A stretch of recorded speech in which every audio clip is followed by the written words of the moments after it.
Hello everyone. आज हम geography की क्लास शुरू करने जा रहे हैं। आज ये पहला चैप्टर है और इसके बाद मतलब की क्लासेस आती रहेंगी। ज्योग्राफी का जो पहला चैप्टर है हम भारत का भूगोल पढ़ेंगे। भारत से स्टार्ट करेंगे। तो भारत की अवस्थिति कहाँ पर है पृथ्वी पे, कहाँ इसकी, क्योंकि इसके एग्जाम में क्वेश्चन जो है बहुत ज़्यादा बनते हैं और जो पोर्शन आज हम पढ़ेंगे इसके वन लाइनर क्वेश्चन सबसे ज़्यादा बनते हैं। ठीक है, तो इसकी हम शुरुआत करते हैं। सबसे पहले हम कुछ टर्म है वो सीख लेते हैं। ये हमारी पृथ्वी है, ठीक है। इस पृथ्वी को जो रेखा, जो लाइन इसको ऐसे आधा आधा काटती है, ठीक, इस रेखा को बोलते हैं 0 डिग्री अक्षांश रेखा। ठीक है, यहाँ मतलब जो पृथ्वी को आधे आधा भाग में विभाजित करती है उस रेखा को क्या बोलते हैं? 0 डिग्री अक्षांश रेखा। इसी लाइन को बोलते हैं विषुवत रेखा। विषुवत रेखा 0 डिग्री अक्षांश को ही विषुवत रेखा बोलते हैं और इसी को बोलते हैं भूमध्य रेखा। भूमध्य रेखा। तो ये लाइन है, इसके जो है नाम 3 है। क्या क्या है? 0 डिग्री अक्षांश रेखा, विषुवत रेखा और तीसरा है भूमध्य रेखा। ठीक है, अब ये करती क्या है लाइन? ये लाइन हमारे जो पृथ्वी है इसको 2 भाग में विभाजित करती है। ये 0 डिग्री जो है ये हमारी पृथ्वी को 2 भाग में विभाजित करती है। एक को बोलते हैं उत्तरी गोलार्ध,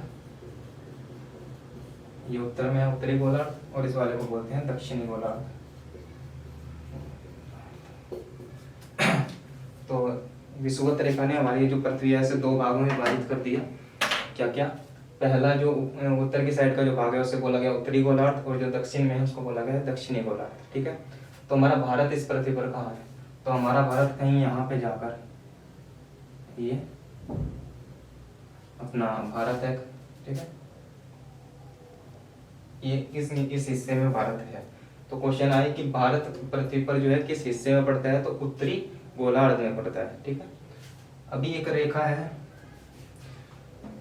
जो ये तो उत्तर और दक्षिण भाग में पृथ्वी को विभाजित कर रही होती है अक्षांश रेखा जितनी। ठीक है, एक बार थोड़ा सा और देख लीजिए अक्षांश रेखाओं के बारे में कि अक्षांश रेखाएं जो हैं इनकी संख्या टोटल 180 होती है। 180 कैसे? ये 0 डिग्री है, 90 इसके ऊपर होंगी और 90 इसके नीचे, तो टोटल होगी 180 अक्षांश रेखाएं होती हैं। तो भारत की स्थिति कुछ यहाँ पे है। ठीक है, अभी से हम पूर्वी और पश्चिमी भाग में डिवाइड करेंगे पृथ्वी को। तो ये जो हमने रेखा खींची, ये वाली रेखा जो पृथ्वी को पूर्वी और पश्चिमी भाग में विभाजित करती है। ठीक है, ऐसे। तो ये रेखा हो गई, इस रेखा को बोलते हैं 0 डिग्री देशांतर रेखा। देशांतर रेखा, ठीक है। ये 0 डिग्री देशांतर रेखा क्या करती है? ये पृथ्वी को 2 हिस्सों में बांटती है। इधर वाले जो हिस्सा है इसको बोलते हैं पश्चिमी गोलार्ध, पश्चिमी गोलार्ध, और इस वाले हिस्से को बोलते हैं पूर्वी गोलार्ध, पूर्वी गोलार्ध। ठीक है, तो अब इस हिस्से में हम देखते हैं कि हमारा भारत कहाँ पे है। हमारा भारत इस वाले हिस्से में पड़ेगा कहीं पे। ठीक है, ये हमारा भारत होगा इस वाले हिस्से में। तो कहाँ पे हुआ हमारा भारत? अगर देशांतर रेखा के हिसाब से देखें तो हमारा भारत पृथ्वी पर कहाँ पे लाई करता है? ये करता है पूर्वी गोलार्ध में। ठीक है, तो इस हिसाब से हमारा जो भारत है वो किस गोलार्ध में स्थित हुआ? उत्तर। ठीक है, उत्तर, और ये इधर हो गया पूर्वी, यानी कि उत्तर और पूर्वी गोलार्ध में भारत लाई करता है। ठीक है, उत्तर पूर्वी। ठीक, अब ये हमारा कहीं पे भारत है यहाँ पृथ्वी पे। मैंने बताया था अक्षांश रेखा कितनी है? 90 ऊपर है और 90 नीचे है। तो ऐसे ही लाइनें खींची हुई है ऐसे 1 degree 2 degree 3 degree 4 degree 5 degree, इस तरीके से कहीं 90 तक है।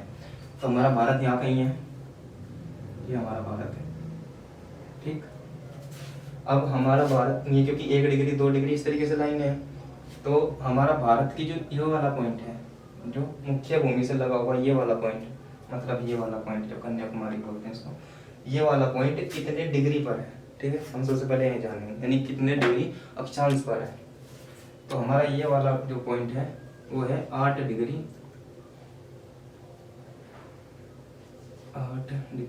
4 मिनट, यानी कि कहीं पे यहाँ पे 8 डिग्री है और 4 मिनट, मतलब मिनट कैसे कि जैसे कि ये 1 डिग्री हो गया और ये 2 डिग्री हो गया, तो इसके बीच में भी कुछ होगा ना, क्योंकि एक पॉइंट और नोट कर लीजिए आप कहीं पे कि जो अक्षांश रेखाएं हैं, अक्षांश रेखाएं हैं और इनके बीच की जो दूरी होती है अक्षांश रेखाएं, मतलब 1 डिग्री से 2 डिग्री, ठीक है, 1 डिग्री से 2 डिग्री के बीच में जो दूरी है ना, ये वाली दूरी, ये वाली दूरी, पॉइंट एक बार नोट कर दीजिएगा, ये वाली जो दूरी है, इस दूरी की जो लंबाई है वो कितनी है 111 किलोमीटर, ठीक है। दो अक्षांशों के बीच की जो दूरी होती है वो कितनी है 111 किलोमीटर, मतलब 1 डिग्री और 2 डिग्री के बीच में कितनी दूरी हुई 111, 2 से 3 के बीच में वही 111 किलोमीटर, ठीक है। तो जो ये मैंने बोला था 8 डिग्री और 4 मिनट, ठीक है। इसका मतलब क्या हुआ 8 डिग्री तो एक पूरी कोई लाइन हो गई, सपोज करो ये 8 डिग्री था, ये तो 8 डिग्री हो गया। अब इसके बीच में कहीं जगह थोड़ी है, तो इन जगह के जो बीच की जगह है इनको भी 1 2 3 ऐसे करके गिनते हैं। कैसे, इसे समझने के लिए आप ऐसे समझिए, जैसे मिनट है तो 60 मिनट हो गए, लेकिन मिनट के साथ में क्या होता है सेकंड भी होती है ना, 60 सेकंड भी होती है। तो इसी तरीके से ये हमारा क्या होगा 1 डिग्री 2 डिग्री इस तरीके से, और ये इसका मिनट हो गई, ठीक। तो जो है दक्षिणतम बिंदु जो भारत का है वो क्या है, इतने पर है 8 डिग्री 4 मिनट, और इसको बोल देंगे क्या उत्तरी अक्षांश, उत्तरी अक्षांश, ठीक है। ये पॉइंट नोट कर लिए होंगे, इसके नाम थे जो भूमध्य रेखा, विषुवत रेखा और 0 डिग्री अक्षांश रेखा। तो टोटल अक्षांशों की संख्या कितनी है, तो वो थी 180, 90 जो है 0 डिग्री से ऊपर, 90 0 डिग्री के नीचे, ठीक है। अब पॉइंट है जो भारत है वो कहाँ पे लाई कर रहा है, कहाँ पे स्थित है 8 डिग्री 4 मिनट पे स्थित है, ठीक है। और ये कहाँ पे था मैंने बताया था उत्तरी गोलार्ध में। तो क्वेश्चन घुमा के कैसे पूछता है कि 8 डिग्री 4 मिनट आपको बोलता है दक्षिणी, ठीक है, दक्षिणी अक्षांश में है, या फिर 8 डिग्री 4 मिनट बोल देगा कि पूर्वी में है, ऐसा नहीं। इसमें क्या याद रखना, उत्तरी याद आएगा हमेशा, क्योंकि हमें इसे कैसे याद रखेंगे, हमारा भारत है, ठीक है, भारत का तो ये वाला हिस्सा हमारे हिसाब से हम यहाँ पे खड़े हैं हम कहीं पे, तो हम तो ये कहेंगे ना कि हमारा ये वाला हिस्सा उत्तरी है, ये वाला दक्षिणी है। तो हम यहाँ पे कभी भी ये नहीं करेंगे कि ये जो है 8 डिग्री 4 मिनट और दक्षिणी अक्षांश, दक्षिण अक्षांश नहीं, क्योंकि हमारा भारत कभी दक्षिण में है ही नहीं, ठीक है। दक्षिण वाला हिस्सा तो ये हमारा भारत तो इससे ऊपर है, और कभी भी ना हमें पश्चिम याद रखना, यानी कि पश्चिम और दक्षिण को तो भूल ही जाओ, ठीक है। हमें याद रख क्या रखना, हमें याद रखना केवल उत्तर और इधर से देखो तो पूर्व, बस ये 2 चीज, पश्चिम और दक्षिण से हमारा कोई भी मतलब नहीं है। तो 8 डिग्री 4 मिनट उत्तरी अक्षांश, ठीक है। ये तो हो गया सबसे हमारे जो भारत का दक्षिण बिंदु है, और जो सबसे उत्तरी बिंदु है हमारे भारत का, इसको बोलते हैं 64 डिग्री 6 मिनट, 64 डिग्री 6 मिनट। इस वाले बिंदु को क्या बोलेंगे, इसको उत्तरी अक्षांश। मैंने बताया हमारा जो भारत है वो पृथ्वी पर के उत्तरी गोलार्ध में स्थित है, इसलिए हमेशा यहाँ जो आएगा यहाँ पे वो हमेशा उत्तर ही आएगा। ऐसा नहीं करना कि यहाँ पे दक्षिण लगा दो यहाँ पे उत्तर, ऐसा नहीं, दोनों जगह उत्तर ही होगा, ठीक है। तो भारत की स्थिति कहाँ पे हो गई अक्षांश के हिसाब से, अक्षांश के हिसाब से ये वाली रेखा हो गई 8 डिग्री 4 मिनट, और ये वाली हो गई 8 डिग्री 4 मिनट और 64 डिग्री और 64 डिग्री 6 मिनट, ठीक है। ये हमारा भारत का हो गया अक्षांश विस्तार। अब इसके बाद हम देखेंगे हमारे भारत का जो है देशांतरी विस्तार। देशांतरी मतलब यही जो ये देशांतर रेखा थी ना 0 डिग्री, इस वाली रेखा, हमारा भारत इधर है पूर्वी में, ठीक है। इसका जो सबसे इधर बिंदु है हमारे उसके हिसाब से पश्चिमी बिंदु वो है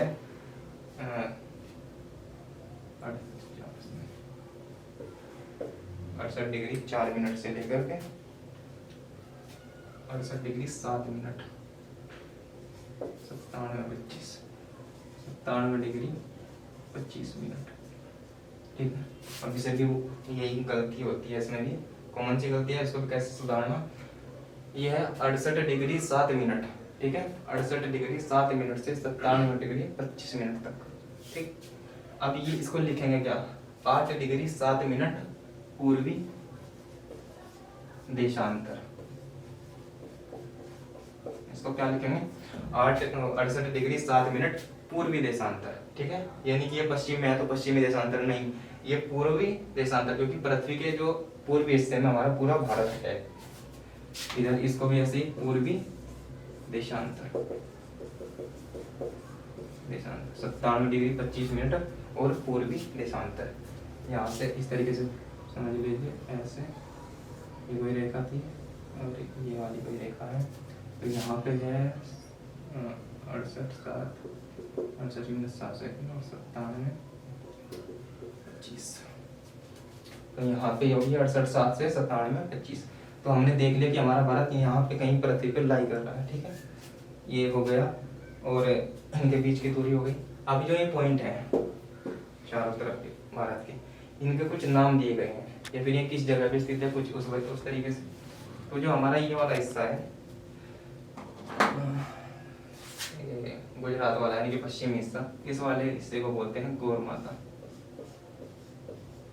गौर माता, इस वाले पॉइंट को जो गुजरात में है, कहाँ पर है, गुजरात, यानी कि भारत का सबसे पश्चिमी हिस्सा, जो पश्चिम बिंदु है उसका क्या नाम है, उसका नाम है गौर माता। ठीक है, उसके बाद में ऐसे ही पूछेगा क्वेश्चन कि सबसे पूर्वी बिंदु कौन सा है, तो ये है कीबिथु। ये पड़ता है आपका अरुणाचल प्रदेश में, अरुणाचल प्रदेश में। ठीक है, कीबिथु, क्योंकि थोड़ा चाइनीज उधर से मिला हुआ है तो ऐसे इसका नाम है कीबिथु। तो सबसे पूर्वी बिंदु पूछेगा तो क्या बताना कि कीबिथु। ठीक है, और सबसे उत्तरी बिंदु, सबसे उत्तरी बिंदु है इंदिरा गांधी जी, बोला इंदिरा कौल। तो सबसे उत्तरी बिंदु क्या हुआ हमारा, सबसे उत्तरी बिंदु हुआ इंदिरा कौल। ठीक है, और सबसे दक्षिणतम बिंदु ये, लेकिन जो दक्षिणतम बिंदु है हमारे दो है, तो ये तो जो है मुख्य भूमि से लगा हुआ है, ये पूरी भूमि है, इसमें कहीं भी कोई वो नहीं है, तो ये पूरा मुख्य भूमि से अगर पूछता है क्वेश्चन बनेगा कि मुख्य भूमि से, जो मुख्य भूमि का सबसे दक्षिणतम बिंदु कौन सा है, तो दक्षिणतम में आएगा वो है आपका कन्याकुमारी। इसको अन्य नाम है cape Comorin, cape Comorin अंतरीप,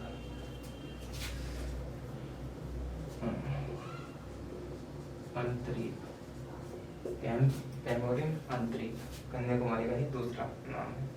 4 point हो गए, सबसे उत्तरी बिंदु इंदिरा कौल, सबसे दक्षिणी बिंदु कन्याकुमारी, सबसे पूर्वी बिंदु कीबिथु और सबसे पश्चिमी बिंदु गौर माता। ठीक है, ये 4 पॉइंट हो गए।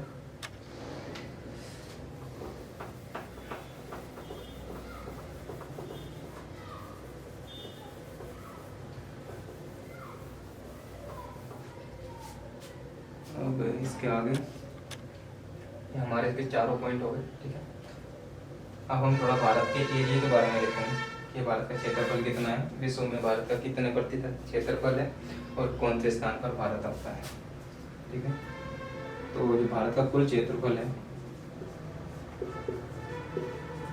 32,87,263, 32,87,263 के समथिंग था।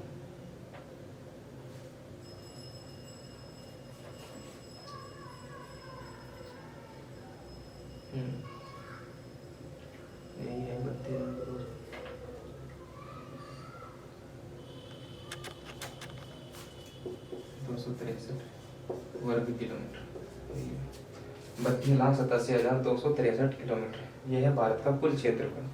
और विश्व के जो विश्व है पूरा, इसके क्षेत्रफल का कितने प्रतिशत भाग भारत ने घेरा हुआ है, यानी कि कितने प्रतिशत भूमि, पूरे विश्व में जितनी भूमि है, ठीक है, उसका कितने प्रतिशत भूमि भारत के पास है, तो ये है 2.4%, लगभग इतनी भूमि हमारे भारत के पास में। ये हमारा भारत का हिस्सा विश्व का कितना प्रतिशत है, तो लगभग 2.43 के समथिंग आता है, 43% इतना जो है भारत का हिस्सा है।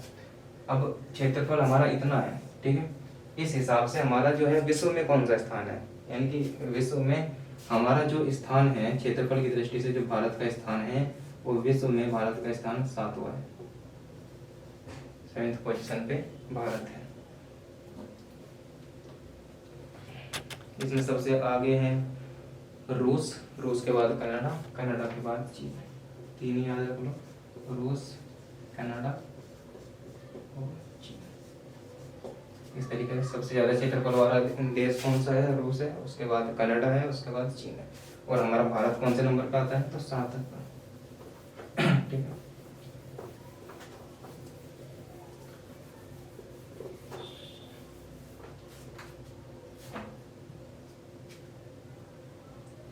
उसके बाद अब हम थोड़ा अक्षांश पर दोबारा वापस आ जाते हैं। दोबारा से वही पृथ्वी, ये वही 0 डिग्री अक्षांश रेखा, 0 डिग्री अक्षांश रेखा है, भूमध्य रेखा बोलिए या फिर इसको बोलिए विषुवत रेखा, ये वही है। ठीक है। अभी इसके 23.5 डिग्री उत्तर में जाएंगे। ठीक है, ये होगा उत्तरी भाग, ये 23.5 डिग्री दक्षिणी भाग। ठीक, ये उत्तरी हो गया, दक्षिणी भाग। जो उत्तरी भाग है, ठीक है, 23.5 डिग्री उत्तरी अक्षांश को क्या बोलते हैं? 23.5 डिग्री उत्तरी अक्षांश को बोलते हैं कर्क रेखा, कर्क रेखा। ठीक है, 23.5 डिग्री उत्तरी अक्षांश को क्या बोलते हैं? कर्क रेखा। और 23.5 डिग्री दक्षिणी अक्षांश को क्या बोलते हैं? मकर रेखा, मकर। अब भारत कहाँ था? भारत तो उत्तरी गोलार्ध में था, उत्तर पूर्वी गोलार्ध बोलिए, उत्तर पूर्वी गोलार्ध में था, यहाँ पे कहीं था ना भारत। ठीक है, ये भारत था। अब भारत के बीच से ये रेखा होकर जाती है जिसको बोलते हैं कर्क रेखा। ठीक है, अब इसमें क्वेश्चन क्या बनता है कि ये जो है कर्क रेखा भारत के कितने राज्यों से होकर के गुजरती है? ठीक है, और कर्क रेखा जो है कितने राज्यों से होकर गुजरती है? सबसे पहला क्वेश्चन ये। दूसरा क्वेश्चन कि ये कितने राज्यों से होकर वो जो है कितने राज्यों से गुजर रही है? सबसे पहला क्वेश्चन ये। दूसरा उन राज्यों के नाम पूछेगा, फिर पूछेगा कि सबसे जो है जो कर्क रेखा है इस पर कौन सा राज्य है या इसके निकटतम कौन सा राज्य है। इस तरीके के 3-4 क्वेश्चन है। या फिर किस राज्य में कर्क रेखा सबसे ज्यादा फैली हुई है। ये 2-4 क्वेश्चन बनेंगे, वो हम सीख लेते हैं। ये इतना हो गया। कर्क रेखा 23.5 डिग्री उत्तरी अक्षांश को बोलते हैं कर्क रेखा, 23.5 डिग्री दक्षिणी अक्षांश को बोलते हैं मकर रेखा।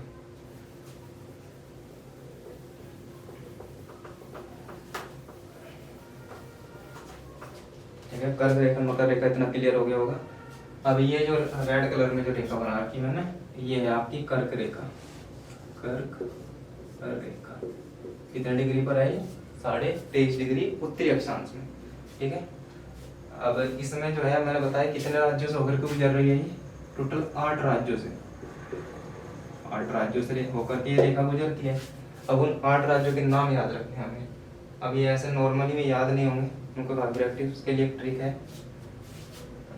ट्रिक से क्या है, थोड़ा आदमी को ना मतलब चीजें थोड़ा याद हो जाती है, आसानी से याद हो जाती है। याद तो वैसे भी पर थोड़ा आसानी से हो जाती है। तो उसके लिए ट्रिक क्या है? रागम छत्री, किसी का नाम हो गया मतलब रागम बमीजा, बेनीजा। इनसे हमारे 8 राज्य बनेंगे, रागम छत्री और बमीजा। इससे 8 राज्य कैसे बनेंगे? सबसे पहले आर से राजस्थान, ये हो गया राजस्थान। गया से गुजरात, गुजरात। वहां से मध्य प्रदेश। ठीक है, राजस्थान, गुजरात, मध्य प्रदेश, छत्तीसगढ़,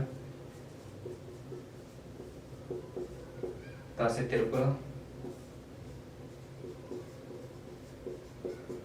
फिर आगे चलेंगे बा से बंगाल, मैं से मिजोरम, मिजोरम, से झारखंड। तो 1 2 3 4 5 6 7 8 राज्य बने। ये 8 राज्य क्या है? जो कर्क रेखा पर बसे हुए हैं। इस तरीके से देख लीजिए, यहाँ पे गुजरात हो गया, यहाँ पे राजस्थान हो गया, यहाँ पे मध्य प्रदेश हो गया, फिर छत्तीसगढ़ जाएगा। ये 2 राज्य पूर्वी राज्य आते हैं। कई बार क्वेश्चन बनेगा कि भारत के 2 पूर्वी राज्यों के नाम लिखिए जो कर्क रेखा पर है। तो ये यहाँ पे जो है ये बांग्लादेश है। सही तो नक्शा इतना अच्छा नहीं, पर समझने के लिए काफ़ी है।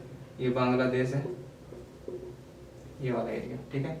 और बांग्लादेश के बराबर में हमें पता है कौन सा हमारा प्रदेश है, वो है त्रिपुरा। यहाँ पे कौन सा है, ये है त्रिपुरा, और दूसरा इससे आगे क्या है, ये है मिजोरम, मिजोरम, ठीक है।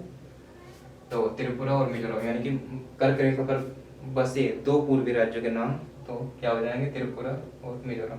वो ऑप्शन में दे देगा त्रिपुरा दे देगा, मिजोरम दे देगा, फिर अरुणाचल प्रदेश दे देगा, मेघालय दे देगा या मणिपुर दे देगा, कोई भी। तो इस तरीके से हमें केवल दो याद रखने, त्रिपुरा और मिजोरम क्या है, कर्क रेखा पर बसे दो राज्य हैं। ये ट्रिक हो गई। रागम छतरी बमीजा, रा से राजस्थान, ग से गुजरात, एम से मध्य प्रदेश, छ से छत्तीसगढ़, त से त्रिपुरा और ब से बंगाल और मे से मणिपुर, तो सॉरी मिजोरम और ज से झारखंड, ठीक।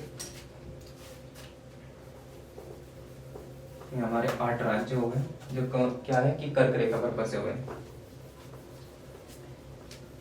दो पूर्वी राज्यों के नाम दो में हो गए आपके, एक तो ये हो गया त्रिपुरा और तो ये वाला त्रिपुरा और ये हो गया मिजोरम, ठीक है।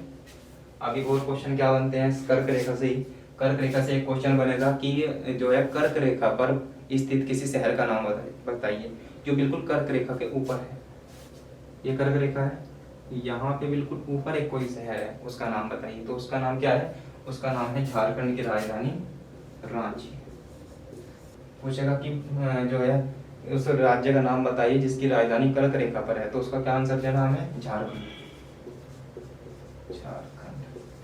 झारखंड की राजधानी रांची है जो कि कहाँ पे बसी हुई है, कर्क रेखा पर, ठीक है। इसके बाद दो क्वेश्चन और बनते हैं कि जो कर्क रेखा है इसके सबसे निकटतम शहरों के नाम बताइए।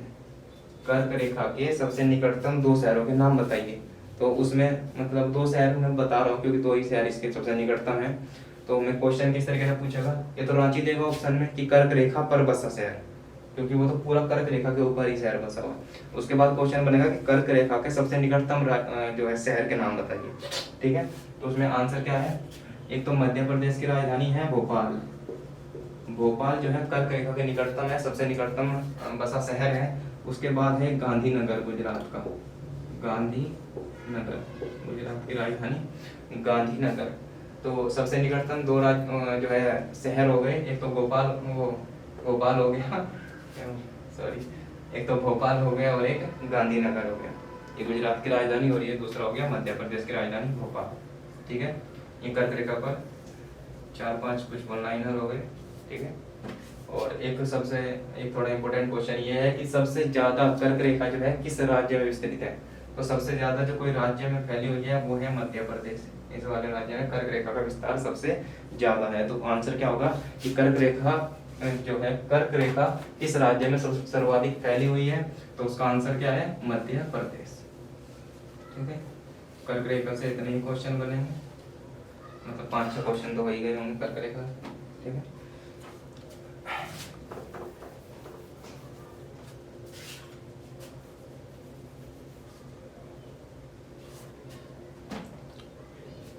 अब हम देशांतरीय विस्तार को समझ लेते हैं। इसके बाद ये हमारी समय रेखा है, इसको समझेंगे, ठीक है। इसको समझने के लिए थोड़ा सबसे पहले हम एक बार पेपर अच्छी दोबारा से बनेंगे, चलो बढ़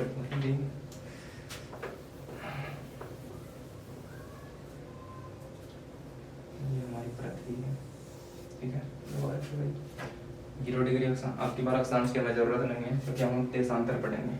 तो देशांतर के लिए सबसे पहले हम ये रेखा खींचेंगे, इसे हम बोलेंगे 0 डिग्री देशांतर रेखा, ठीक है। देशांतर, अब देशांतर रेखा के बारे में 2-3 फैक्ट। सबसे पहले फैक्ट क्या है कि जो देशांतर रेखा है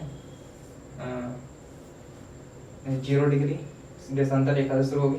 इसका क्या है कि ये यहाँ पर इधर 180 है इसके नंबर की, मतलब जैसे वो थी ना अक्षांश रेखा में क्या था कि 90 ऊपर थी और 90 नीचे। अभी इसी तरीके से क्या है देशांतर रेखा में क्या है, देशांतर रेखा में 180 रेखाएं इधर है और 180 रेखाएं पश्चिम में है। तो 180 इधर हो गई और 180 इधर हो गई, तो टोटल कितनी हो गई है 360, यानी कि टोटल देशांतर रेखाओं की संख्या कितनी है 360 है, ठीक है। और जैसे अक्षांश रेखा थी, अक्षांश रेखाओं के बीच की दूरी कितनी बताई थी मैंने, वो थी 111 किलोमीटर। तो इसके बीच की जो दूरी है इसके बाद दोनों की करीब करीब है 111.43 किलोमीटर, थोड़ा ही फर्क है। बस इतना है, ठीक है, ये अंतर याद रखना। अब हम इससे अपने समय के बारे में बात करने जा रहे हैं, तो उसके समझने के लिए क्या करना, सबसे पहले मैंने बता दिया 180 पूर्व में है और 180 पश्चिम में रेखा है तो टोटल जोड़ दो तो ये हो जाती है 360। अब पृथ्वी अपना चक्कर कितने जो है 360 डिग्री हो गई।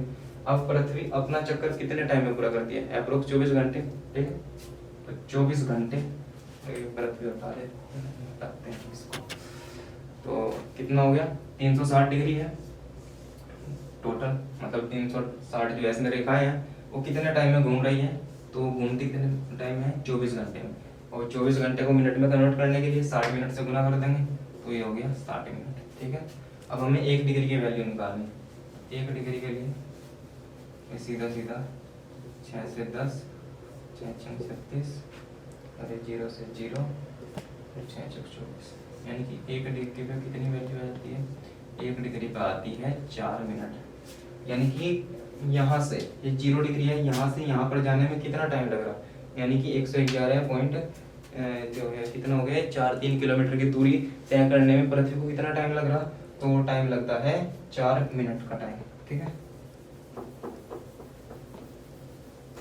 अब हमें यहीं से क्वेश्चन निकालने हैं अपने कि 1 डिग्री बराबर है 4 मिनट के, ठीक है, 1 डिग्री 4 मिनट के बराबर है। अब हमारा जो भारत का विस्तार है वो कहाँ से है, 68 डिग्री 7 मिनट से, 68 डिग्री 7 मिनट से, और यहाँ पे कहीं पे कहाँ पे है 97 डिग्री 25 मिनट, ठीक है। तो इनके बीच की हमें जो है कितने अक्षांश हमारे भारत में है वो देखेंगे। सबसे पहले वो है 97 से घटाएंगे तो सीधा सीधा ये 9 और ये कितना आ जाएगा, ठीक है, लगभग 29, यानी कि इसको क्योंकि पॉइंट वो रह गया तो लगभग इसको 30 मान लेते हैं। तो यानी कि हमारे भारत के बीच में जो भारत बसा हुआ है, कितने देशांतरों के बीच में बसा हुआ है, तो 30 डिग्री मतलब 30 देशांतर भारत के बीच से होकर गुजरते हैं, ठीक है। और एक देशांतर के बीच में समय कितना था, एक देशांतर के बीच में समय था 4 मिनट का, ठीक है।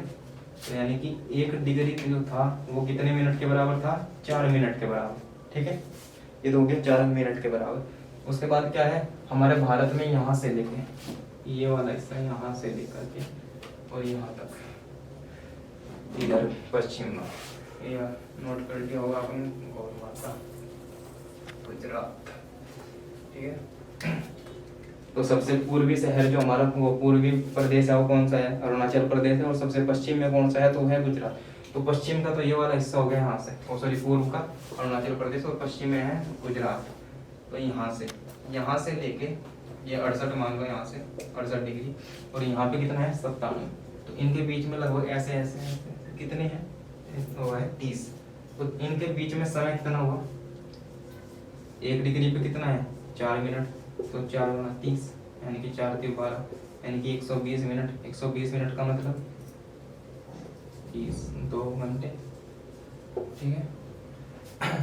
यानी कि हमारे जो भारत का है उसमें समय में कितने घंटे का अंतर है, तो 2 घंटे का अंतर है। कैसे समझेंगे, जैसे सपोज कीजिए सुबह है अभी और अरुणाचल प्रदेश में 5 बजे हुए हैं, सुबह के 5 बजे हुए हैं अरुणाचल प्रदेश में, तो उसी टाइम गुजरात में क्या टाइम होगा, तो उसी टाइम गुजरात में जो है 7 बजे होंगे सुबह के, ठीक है।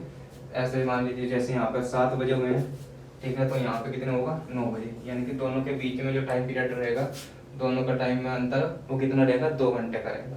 यानी कि अरुणाचल प्रदेश में कभी 11 बजे है तो यहाँ पे कहीं ना कहीं क्या बजा होगा 1 बजे होगा, ठीक है। अब ये टाइम डिसाइड कैसे होगा वो सबसे पहले वो समझेंगे।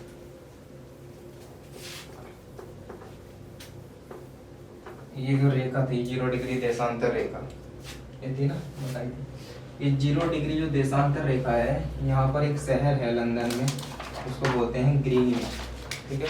एक जगह का नाम मान लो, ये जो जगह है लंदन में, इसको बोलते हैं ग्रीनविच, ग्रीनविच ये रेखा है। यहाँ से पूरे विश्व का जो है समय का निर्धारण होता है, ठीक है। ग्रीनविच से यहाँ से पूरे समय का निर्धारण होता है। अभी हमारा जो भारत है वो कहीं पे यहाँ पे लाई कर रहा है, ठीक है। तो जो ये भारत है, ये भारत ग्रीनविच से कितना जो है कितना समय का अंतर रखता है या कितने देशांतरों का अंतर रखता है, वो हम निकाल लेंगे। सबसे पहले 0 डिग्री हो गया, और यहाँ से भारत के बीच में जो है यहाँ तक 68 डिग्री का अंतर है। 68 देशांतर है भारत, ठीक है, 68 डिग्री।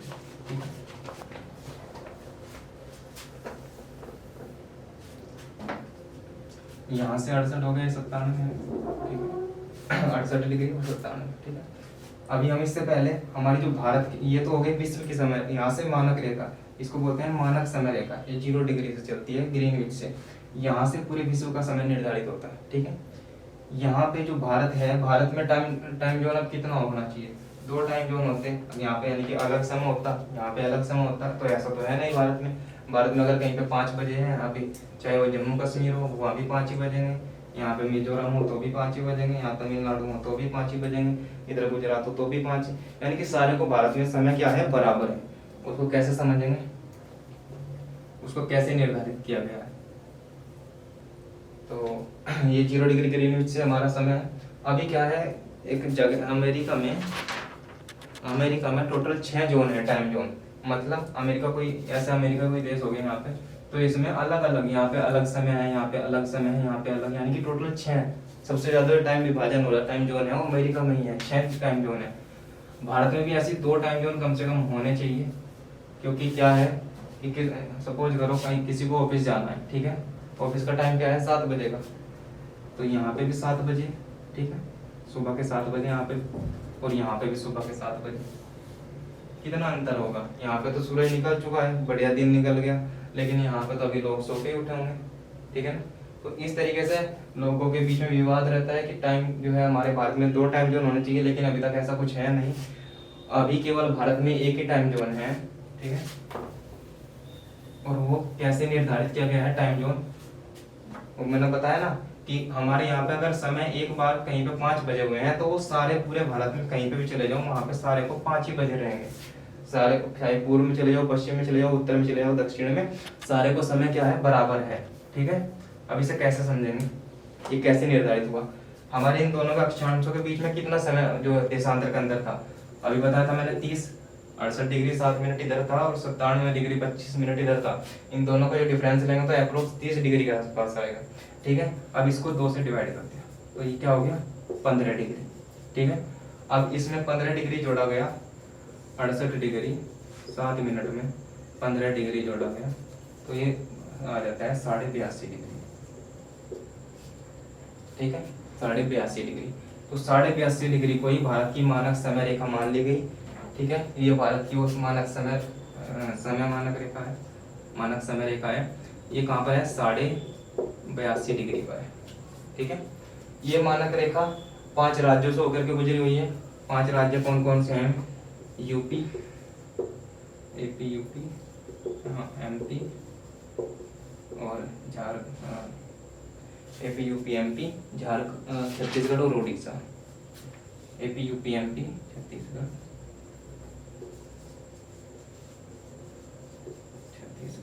और उड़ीसा, इन 5 राज्यों से भारत की जो समय रेखा है वो गुजरी हुई है। कहाँ से, एपी, यूपी, उत्तर प्रदेश, आंध्र प्रदेश और ये मध्य प्रदेश और छत्तीसगढ़ और उड़ीसा, यानी कि 5 राज्य हैं जिनसे भारत की समय रेखा गुजरी हुई है, ठीक है। और समय रेखा जो मानक निर्धारण होता है कहाँ पे है, यह है इलाहाबाद में एक शहर है, इलाहाबाद के नैनी से, नैनी या फिर ये मिर्जापुर में है, नैनी